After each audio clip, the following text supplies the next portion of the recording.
This is Hans Reamer, Montgomery County Council member, and you're listening to the Conduit Street Podcast, the official podcast of the Maryland Association of Counties.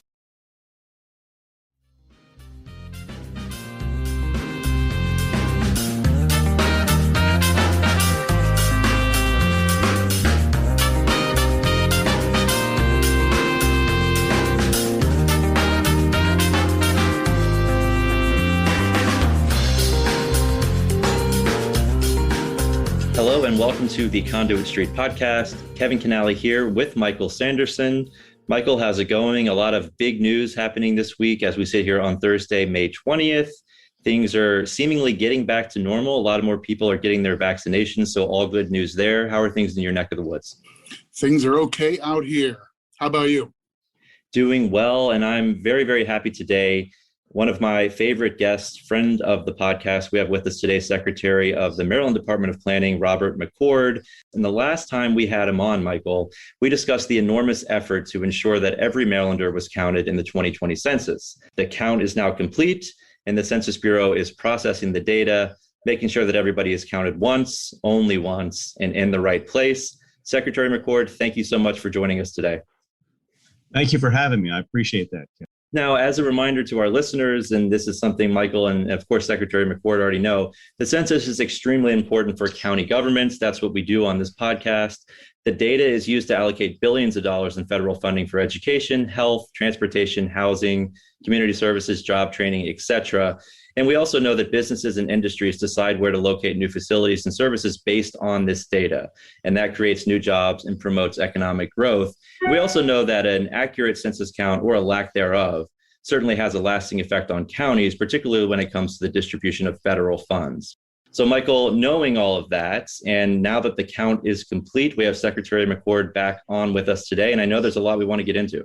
Yeah, definitely. I thought one of the things that I remember when the last time we had the secretary on was, Rob, I thought you did a really nice job of talking to our audience about like a layer or two deeper than just this. The feds are going to allocate money, so every person means dollars. And that's important and valuable. But I think you also had some useful takeaways about knowing where people are will help decision makers allocate resources most wisely, and having good census data is an important tool to that end. So I thought that was a really good takeaway for our audience. Happy to have you back. And what's on your mind? We are in the midst of preparing for the redistricting process. And as you know, the COVID problem had pushed the census response out, which in turn pushes the delivery of numbers for redistricting out also. So we are prepared to deal with that as soon as those numbers come into us. As far as that process goes, it's been we finished 9th in the nation for self-response. So having Maryland at 9th in the nation is a credit to MACO and all the county partners we had. Every complete count committee throughout the entire state was on board with shifting to different sorts of outreach to get the job done. So I can't begin any discussion of the census without my deep appreciation for everything that every county complete count committee has done to get the state to where it is today. So I really must extend my appreciation to the counties for all the help we got. It's a great place to start, and particularly, remind me on this timetable. I'm trying to think back now a year or so. I mean, we were having all these conversations leading up to the census year, and everybody's going to get ready and get the gears turning and so forth. But ordinarily, it's the spring or so of the census year is when the U.S. Census hires the people to go knock on doors and do a lot of face-to-face. The follow-up of what you didn't get with people turning in their materials in advance through the mail, through the internet and whatnot. So that is what ordinarily would have been happening in like March and April, May, June, July of 2020. And obviously in the midst of a health crisis, people walking face to face and having that one-to-one interaction became really difficult. So those states like Maryland that had our act together early were at a relative advantage. So, I mean, we should be extra grateful for the early work that our complete count committees and your department and leaders at every level engaged in here.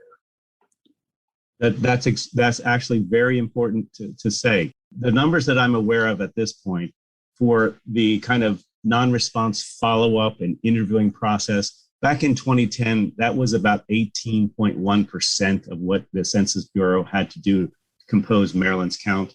And this time around, it was only 10.4%. So despite COVID, they had less non-response follow-up to do in Maryland, which means we responded by self-response and eliminated that as the need to do that. So I'm proud of Maryland for doing that. And that happened all over the state.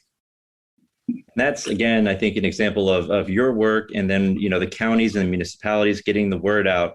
And, Secretary McCord, something I often think about with COVID and getting out the campaign to make sure people know the importance of getting vaccinated, I kept thinking back to the census outreach. And I kept thinking to myself, I hope that they've learned a lot of lessons from the census outreach and how to reach people, because it seems like we're trying to get in touch with all the same people, right? You need to do the census. You also need to get your vaccine. And I wonder if there were lessons taken there, and if this effort was, driven by what happened with the census, and some of the same strategies were used there. Because to me, it's sort of the same effort. I mean, what do you think about that? Because I think about it all the time. Really, Kevin, it's quite interesting that you say that, because the governor's office, from the very beginning of the COVID situation, they were saying that we have an example of how to do outreach, because we just completed very successfully a census outreach process. We have a network of partners. We have a way to do this. So they did appreciate and incorporate many of the types of outreach processes that we used in the census to continue the effort from the health department's perspective. Actually, there were people from, I would say, at least 12% of one of my sections were detailed to the health department to help in the process of the COVID response. So that is another example of how state government works together, health department and planning department, to make sure that we can both put our resources together to apply to the crisis. Yeah, and I think that's a great point. And then, of course, back to, I think, what Michael added on earlier, it's so important. This data is so important to know where people are, to know how to get to them, not only with COVID, with the public health crisis, but also for stuff like hurricanes, natural disasters, to know where to send that aid. This data is crucial for that as well. And I think that sort of goes full circle as to why, now that we're experiencing this pandemic and we want to make sure that we reach people and explain to them the importance of getting vaccinated so we can all move forward, this data is crucial for doing that. So God forbid we have another global pandemic like this one. But in the event we did, this will be updated data that the state can then use to directly get in touch with these folks, right? That's correct. That's correct. And it seems like the conduits for reaching people effectively, I mean, I hear much of the same language that we heard front and center in the census effort, like trusted community leaders was a phrase that I'm sure you probably got sick of saying to so many different audiences that you were speaking to, county by county and town by town and whatnot. But we're hearing the same thing now, that if we feel we have pockets of people who haven't yet made the trek to a mass vaccination site, or they've got questions or concerns, or they've read this thing or they've heard that thing, that among the most effective ways to reach those people about vaccines and the path forward for them and their families and for safety has been through the same kind of conduits, that a trusted community leader, maybe it's your doctor, maybe it's a faith leader, but it's the same kind of method. Someone you have a relationship with spreading the word may be the most effective way to bridge that gap. And it just seems to me like it's an obvious lesson learned opportunity, and I hope we're doing it well there. We are trying to do it well, Michael. The Trusted Voices was a cornerstone of what we were doing in the census effort. And it is a cornerstone of what's happening at the health department also, because those trusted voices, just like you said, are doctors and they're faith leaders and they're other community leaders. Overcoming vaccine hesitancy by listening to people that you trust is one of the most important things we can do. So that's a census carryover effect. And to Kevin's point about how this information is used, all this information, the census has a very important application on their site. It's called Census on the Map for Emergency Management. So when that hurricane is headed our way, we will be able to detail by census tract the number of elderly people living there, the number of young people living there, the kinds of people that might need additional assistance, all those kind of things. When you know good information about your community, that's how we can respond effectively to the potential for disasters. And then when something happens, we also can use all of this information. I don't need to know a person's name. I just need to know how many of a particular kind of need might exist in an area to be able to be helpful to the Maryland Emergency Management people. So that's what that's what I've stressed to the emergency management managers. It was several years ago I presented to the emergency managers how much of the census data is available for emergency management purposes. And they're on board with it right now also, waiting to get the latest data. It's like a high-tech parallel of something that I remember from my childhood, and you might as well, that I remember we had a sticker on the front of my home that was intended to have a little bit of coded information for the fire department in the event that they needed to come in. It had a couple of numbers and places on the sticker that was somewhere near your front door in the town I grew up. And the sticker told the fire department, where are the kids? Like, at what point do you stop looking for people in this house? And, at ours, like, oh, you've got 3 people in this house. That's the indoor number. And that's a, 49-cent sticker put somewhere on the outside of your house, and they know where to look and you know where to put it. But the idea of having this in a database that can be pulled down block by block or town by town or, in a larger scale circumstance, it's an extension of the same logical idea. Better information is going to let them do their jobs more effectively. So forgive me for the walk down memory lane. That's quite all right, Michael. I have also probably slightly older memories than you that are actually only seen in pictures in black and white, and they include those little triangles, civil defense signs. And, right. And I remember going into those doorways underneath the stairwell at my school growing up and finding all these canisters of meals ready to eat, and didn't understand what that meant, except when we then watched the film about how we should duck and cover under our desk. So under the desk, you'll be safe under the desk from the nuclear fallout. Yes. Apparently they had some radioactive preventive stuff in the desktops. I didn't know that at the time. So yes. Michael mentioned earlier, the timeline here is important. We know the census, of course, overshadowed by the pandemic, just like everything else. The count ended early back in the fall. You said Maryland did well in terms of our self-reporting rate. Where are we in terms of data? I mean, do we know anything else in terms of how Maryland did compared to other states? I know that counts in Florida, Texas, Arizona, states like that, they came in lower than expected. Any big surprises here in Maryland, at least with the preliminary data that you're seeing? No, I can't tell you that there's a big surprise with the Maryland data. The data that we had projected at the State Data Center for the population of Maryland is 6 million and some small change. And the number that is our apportionment number is 6,185,278. So it's a very close number. An apportionment number always includes people in the military service and federal contractors abroad. So it's a slightly higher number than the people living here at the moment for the kind of April 1st living here. It also includes military and the federal contractors. So that number is really pretty close. I mean, we already know, I guess it was just a few weeks ago, we saw the announcements of states that are gaining and losing congressional seats. And that's one of the big top line exciting topics. We're not in that mix. I don't think anyone ever expected Maryland to be that big of a relative mover. But within the state, those are the kind of things I think we may have some interest in once all the details get released. Within the state, are there trends and patterns to see?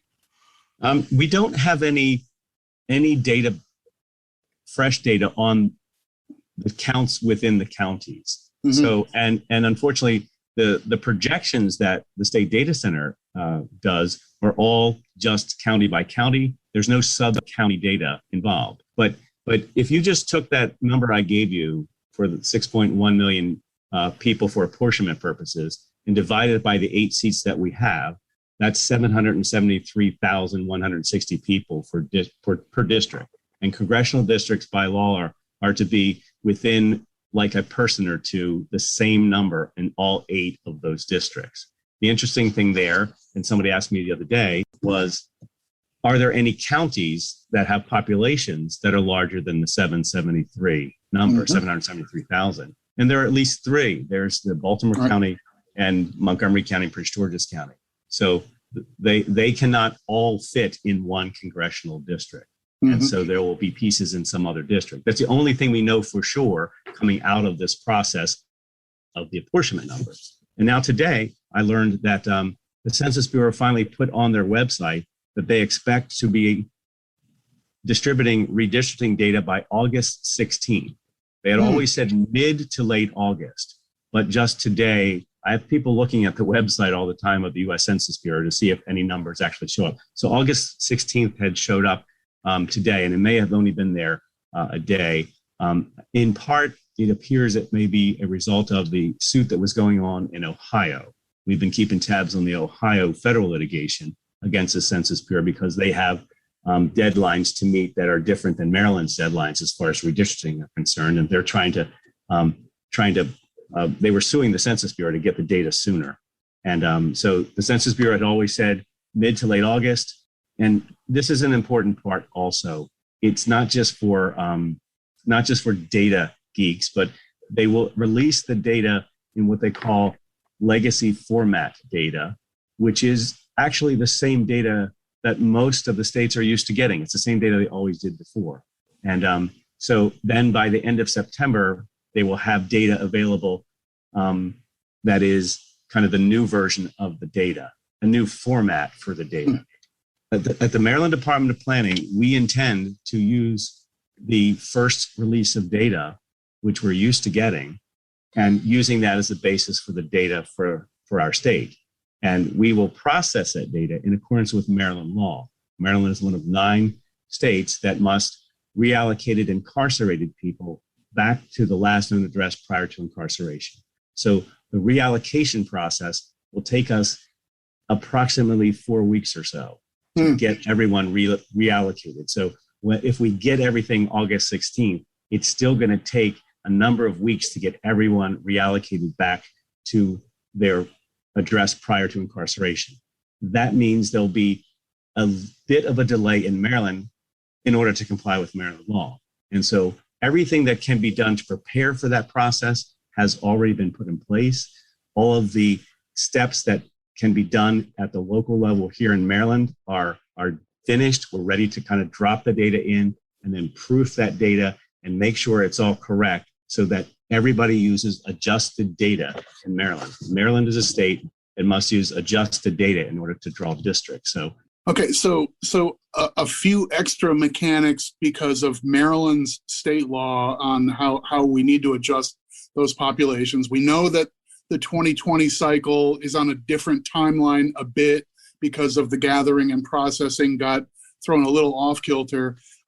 I want to pause for a second because I think all 3 of us have probably dropped the word redistricting, but I want to sort of expand on that for a moment for listeners who may not be familiar with this process. This is kind of it's a little bit like a cicada thing. Instead of once every 17 years, it's once every 10 years, but political jurisdictions are obligated to update the way you draw districts for political representation to match the most available data through the census for where people actually live, reside, and vote. So ultimately, that's the process we're all going through in the wake of the decennial census. And you want to have this job done by the election that happens after the census, which for county purposes and for Maryland state offices is the fall of 22. And that feels like it's a long time away. But the reason we're feeling some degree of crunch is you want to go through a process to fairly draw all those districts and then let everybody know who might be contemplating seeking election. They want to know where the district is drawn and who they'd be representing through their district. So this is a matter for state congressional offices, the entire state legislature. And then for our members at the county level, counties go through district drawing as well. Most of our jurisdictions elect their members in whole or in part by districts. So that's a once every 10-year process. That's why we've sort of made reference to the redistricting process as one of the things on hold until we see this data. It's going to be an exciting week during the MACO conference in the middle of August if everybody gets first draft census data literally as they're driving down to the Tech Expo at the MACO conference. Please pull off of Route 50 to look at the data and don't try to drive doing that. Yes. Yeah, I mean, I know you've been talking with counties. I know you said you were recently in Harford County and talking about this issue. And because of the delay, that is going to conflict with normal, quote unquote, procedures in terms of how counties draw districts. And the state, of course, needs to make sure, like Michael said, it's done as well. So, I mean, what do you have to say for counties now? What should they be doing to sort of prepare for that delay and to make sure that we don't cause any problems down the line? I mean, what can they do now to sort of prepare? Well, one of the things, I'll just begin with what I ended with last night at Harford County's meeting. I reminded them to confer with their other county colleagues to see what they're doing. We are all working with the data not available yet, but some of them may be working on kind of listening sessions to see what people think of the existing districts and how they might be expanded or contracted. Some of them are looking for other proxy data to use, which I can't necessarily recommend any particular proxy data to use at this point. However, some planning and zoning offices at the local level may have an idea based on building permit activity where some districts may have expanded or where some have stayed the same. The concept of trying to keep relatively the same number of people in each district is a concept that tries to make sure that the vote of each person carries approximately the same weight. So the simple example, if there's 10 people in the district, then each person has kind of a 10% influence on that election. If there's 100 people, then that's only kind of that 1% influence. And so that's just this very simple idea. But if you have districts of 40,000 people, for instance, you can still have it lopsided if there's a 40,000 person district and a 20,000 person district. The 40,000 person in the 40,000 person district's vote has like half as much effect as the person in the 20,000 person district. So that's why the law on redistricting tries to balance and tries to look for, within a relative range, equal numbers of people in a district so that everybody's vote has generally the same weight in the election process. So that is something that I was reminding the commissions about, that as soon as the data is available to the state, we will do the adjustment process as quickly as possible and get it back out to the commissions that are looking for that data. So I don't know if there are better numbers available to any particular county, but I can't make a recommendation about numbers that did not come from the census. So I hesitate to do that, and I hesitate to endorse it. But if people understand that they've had a lot of activity in some parts of their county, they might want to consider that district now has more people in it, so it may need to be smaller than it was before, which means the adjoining district may need to be bigger, and there may be a cascading effect. But also, commissions need to think about if citizens are concerned about a district because of its current situation for the past 10 years. And the other thing that's extremely important is to make sure that people understand redistricting for the purposes of the elections is not the same as redistricting for the purposes of school attendance areas. And unfortunately, they get conflated all the time. And I have nothing to do with that at the state level. That's a county decision and a county board of education decision beyond that. So there are people that will have availed themselves of the ability to come in front of their county councils to complain about school redistricting. And all of a sudden, I've had people at the grocery store asking me about what their school is going to look like because they know I have something to do with redistricting at the state level. And that's not my job. So both of them important. School district drawing is important. It's trying to reflect appropriate demographics and changes and capacities and so forth. So not to trivialize that, it's just a process on a separate track. This is political representation and keeping it in touch with the census that's telling us where the people actually live. Got it. Yes, and people understand, I think, that there are in a sense there's a dual track going on at the state level also, because the governor appointed the Maryland Citizen Redistricting Commission, and there are 3 independents, 3 Democrats, and 3 Republicans, and the Department of Planning is a staffing agency to that commission. That process by which the executive order set that commission up prohibits that commission from accounting for the way people are registered to vote, how people voted in the past, and the political party. So the political data is not part of what is being considered by the Maryland Citizen Redistricting Commission. And furthermore, the domicile and residence of individual incumbent office holders or candidates that's the other category of data that's off the table for this commission. So that's one process that's going on, and see that, and you'll hear about that process as that commission starts having their listening sessions throughout the state. The big show is in August. That's when you're going to have that data. You're going to take some time to go through it. And then you said about a month until counties and the state have that data. And also, I assume, you mentioned sort of that legacy data, but I imagine what you mean by that is the Census Bureau wants to have all these snazzy graphics and they want it to be user-friendly. Is that sort of the data that they're going to release later on? They're going to take the time to sort of reformat everything and make it accessible to the average resident? Well, let me just clarify that it is nobody has seen the format for the new format for the data. So when I said legacy data format, the legacy formatted data is the same way they've always produced it. Which, if you were to hit the print button at the Census Bureau, it would come out in telephone book kind of format of just columns and columns of data.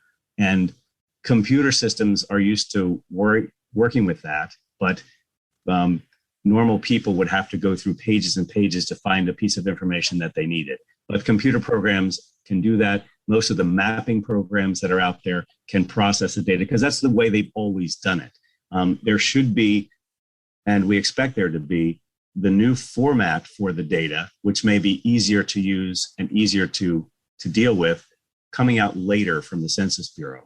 Again, my caution is always that the data that the Census Bureau puts out has to be adjusted if it's going to be used by Maryland law for redistricting.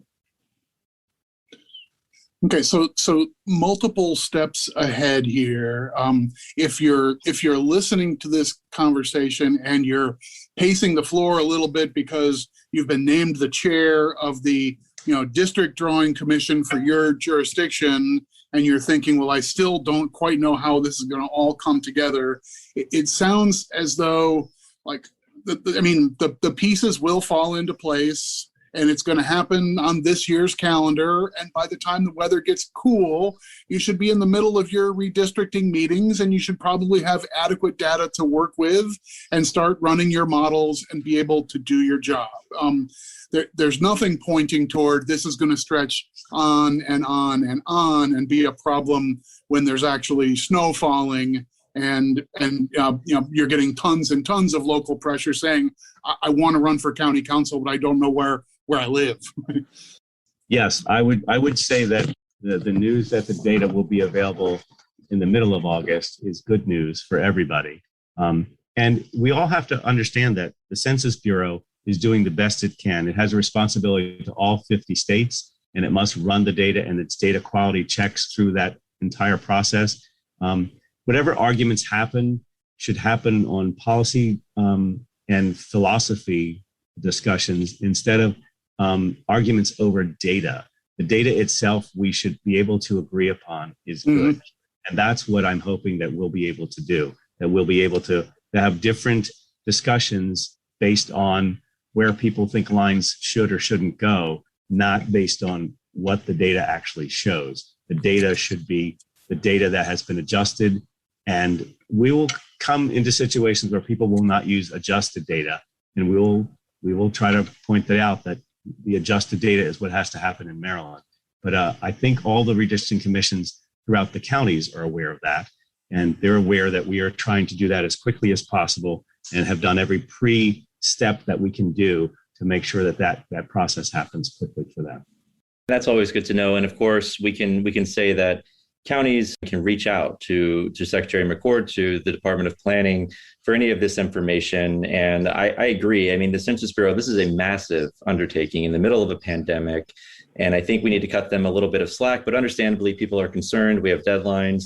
The bottom line here is they're doing the best they can. We're going to get that data turned around as quickly as possible. And the hope is that we're going to have everything in time for when we need it, right? We're going to have everything in time to make sure that the counties and the state can conduct redistricting, do it correctly, and make sure it's fair. Is there anything else that has to happen now behind the scenes in terms of, looking at all this data and sort of figuring out specific metrics? Is there anything you're looking specifically for once you get that legacy data, again, like you're used to getting? Is there anything specific that's going to jump out for you that's the first thing you're going to look at? No, I'm so excited about just getting the data to begin with that we will, of course, compare it to our projections. One of the first things that we will do is compare it to our projections.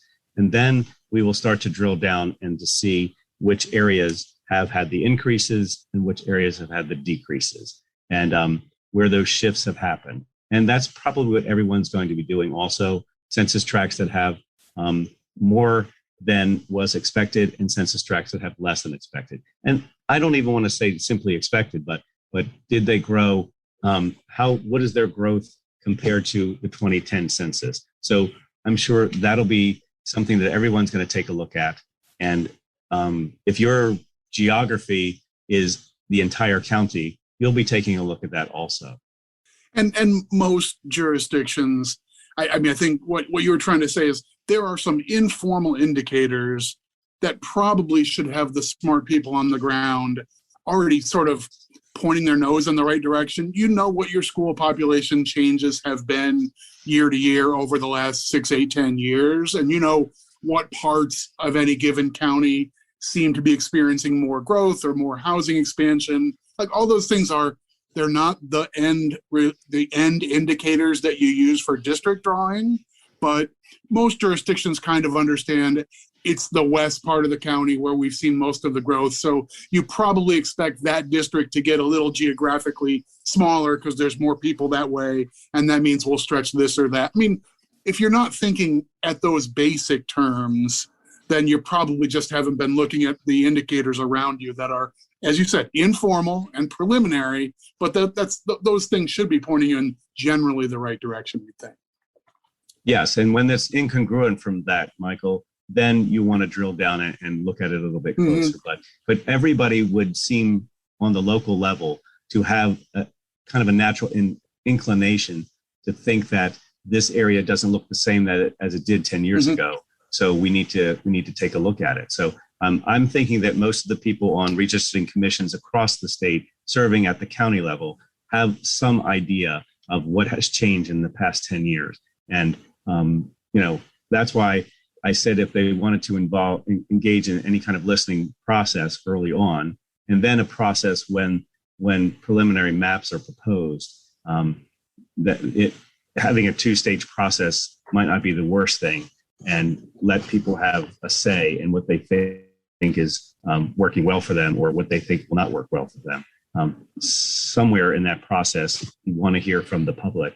And it might not be after the final map is drawn, and it could be as early as getting information from the public early, and then a second round when some proposed maps are prepared. So, I don't know how the best way to do that is in Western Maryland and Southern Maryland and the Eastern Shore, not even in my own county. So I leave that to the people that are doing the redistricting process and offer the help of the State Data Center and our people at the Department of Planning. And I, remind people that there's an independent commission that we're supporting, but it's a process that's going on also at the state level. And anyone that's able to dial into that process, check in on that process at the website that commission is redistricting.maryland.gov. That's where the independent commission is, the Maryland Citizens Redistricting Commission. Data will be located.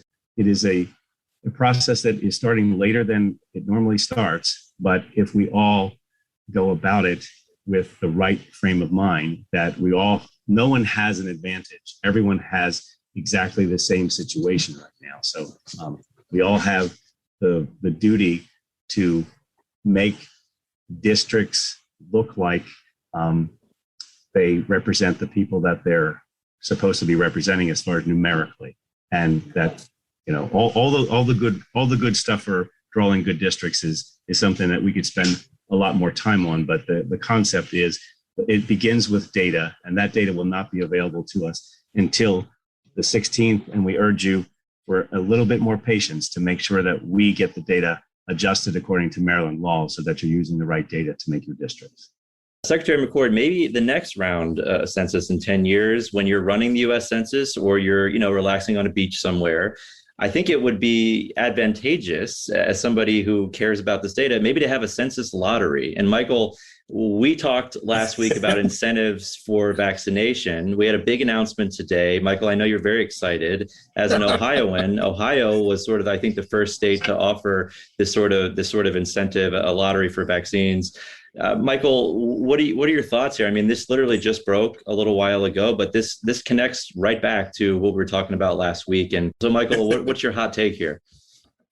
I'm not sure it's a super hot take. I would think that the thing that interests me the most is that Maryland has said any Marylander who got a shot in Maryland is going to be eligible, not just people who waited until now. So to the extent that there's some sort of like moral hazard argument or sense of unfairness, well, I was one of the first people in line. How come I don't get a ticket to this fantastic lottery? You do. In Maryland, everybody's on board. And if you feel like you missed your opportunity, you haven't, because go get your shot and you'll be entered along with everybody else. I like that frame of mind, which I think is a little different from what the Buckeye State has engaged in. And, once again, Maryland, proves that we've got this figured out a little better than Ohio. Okay, I'm done with that. Money talks, and whatever we need to do to get as many people vaccinated, that's what we need to do. But I would argue it's the same thing with the census. And I think, that's a good way to close it out. Census data drives this response effort, right? We need the data to make sure. So it all comes full circle. It's exciting, right? And I think as somebody who's been trying to reach people, this has to be sort of an exciting moment for you too, to kind of see an incentive being offered to get people to do what you're asking them to do, which is so, so important. Well, I really do appreciate that the every possible way to involve people in the vaccination process is happening. And it's very important. It's very important to understand that everyone's hesitancy may come from a different place, and overcoming the hesitancy is a knowledge-based thing, and there's a communal aspect to it also. And we all help each other when we become vaccinated, and that's a very, very important message. That it's for all of us, and it is. I got the vaccine back in January, and I'm happy that I did. And my family's vaccinated, and my neighbors are vaccinated. Everyone is vaccinated that I'm interfacing with at this point. And I think that whatever we can do at the county level to remind people of the importance of that, and those trusted voices like we use in the census are being deployed to do the same thing. I appreciate that effort. Well, we appreciate you joining us once again, Secretary McCord. Always appreciate your thoughts. We try and cover a lot of ground. Some of our policy is technology, and some is on education.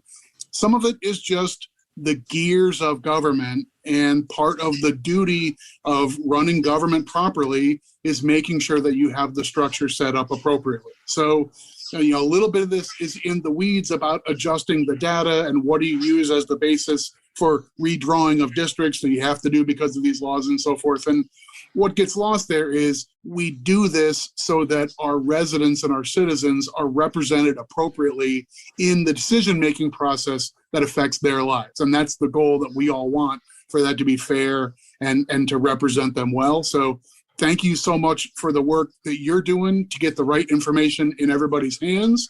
And we'll all look forward to this moving forward, and this year being the year that we start fine-tuning that lovely process. Always a pleasure to talk to Mako. Thank you very much, Tim. Yes, thank you, Secretary McCord, and we'll leave it there for today. As always, if you enjoy the podcast, please go ahead and subscribe. We'll make sure we link all of the relevant links to Department of Planning, U.S. Census Bureau, the Redistricting Commission, etc. on the blog and in the show notes. You can also follow along on social media, Facebook, Twitter, and then, of course, the Conduit Street blog. But until next week, this is Kevin signing off for Secretary Robert McCord and Michael Sanderson, and we will talk to you soon.